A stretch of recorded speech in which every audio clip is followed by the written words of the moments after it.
November is National Diabetes Month, a time when communities across the country are aiming to bring awareness and understanding to its impact.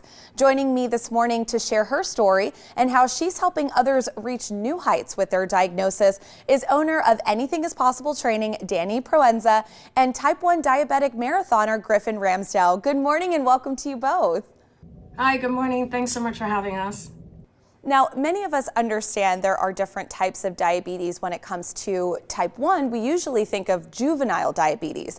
What's the difference between type 1 and type 2 diabetes, and when were you both diagnosed? Yes, there are two types of diabetes. Type 1 diabetes is what Griffin and I have, is an autoimmune disease with no cause nor any cure.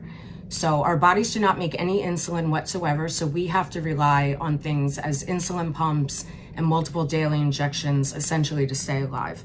Whereas type 2 diabetes can be reversed. Their bodies still make insulin, but they've become resistant to it. So they incorporate certain types of medication along with lifestyle changes such as nutrition and exercise to reverse their condition. I was 32 years old when I was diagnosed as a type 1 diabetic. Much like Danny, I was also diagnosed with diabetes late in life. I was diagnosed 10 years ago last month at the age of 26. Danny, how did your diagnosis affect your life? Yes, the diagnosis did completely change my life, but not as what people would think. I actually think it was one of the best things that ever happened to me. I was getting involved in triathlon at the time, and when I got diagnosed, I had physicians here in Las Vegas tell me it was crazy to even think about going out there to try to do Ironman within the next year and a half. So that kind of enabled me to get out there and get it done. And I'm very proud to say I'm a multiple-time Ironman triathlete, and that was the catalyst for opening AIPT, was realizing that I could impact other people's lives the way that that diagnosis really impacted me, and in a positive way. Griffin, how did your diagnosis affect your military career and overall life? My diagnosis of the type 1 back in 2013 effectively ended my military career. I was diagnosed very shortly after returning back from my only deployment to Afghanistan. And about a year after that is when I was medically retired from the Air Force. And that was a big change in my life, of course, because I went from having a career that I loved to having to figure out what to do with the rest of my life. And it took a long time for me to get back to remembering who I was in a sense. And that's kind of goes back to why I ran the New York City Marathon this year. Tell us about what happened in New York City.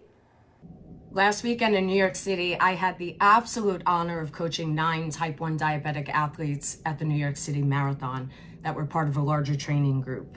And all 9 of them were armed with insulin pumps and CGMs, and went out there and just had the most epic day of their life. And New York City is such a wonderful place to run a race that is officially my own hometown. I grew up there, and every single athlete went out there and executed what they needed to do that day, and every single person rocked it.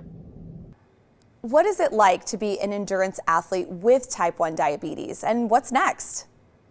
What is it like to be a type 1 diabetic endurance athlete? There is a boatload of planning that goes into any race, whether it's a 5K or it's Ironman. And we just have to make a lot of decisions on a daily basis medically, and we learn to incorporate that into our training. Definitely a little bit more difficult. I do remember racing before I was diagnosed and had this condition, but I think it makes us better athletes. We get to know our bodies in a very, very different way. And I truly do believe anybody can get to a start line, and most importantly, anybody can get to a finish line as well. It is very different and difficult to be an endurance athlete with type 1 diabetes. When I ran marathons before my diabetes diagnosis, there was much less planning that went into things. Now that I have type 1 diabetes, I have to plan hours before my run, make sure I have proper fuel, make sure I have my blood sugars are in range, making sure I have carbohydrates with me, and that I'm monitoring appropriately during the course of the run, especially if it's a long, 3, 4, 5 hour run. So what's coming up next? Here in Las Vegas, we have the Mount Charleston Marathon coming up on April 6th. It's through a company called Revel. And 7 out of the 9 athletes that just ran New York City are coming out here to run the Mount Charleston Marathon with me.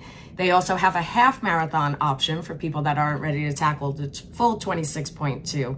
But we are encouraging everybody to come out and race with us. And if racing is not your thing, then we can get going on some strength and conditioning plans and nutrition and HIIT and various forms of cardio for people who just don't race.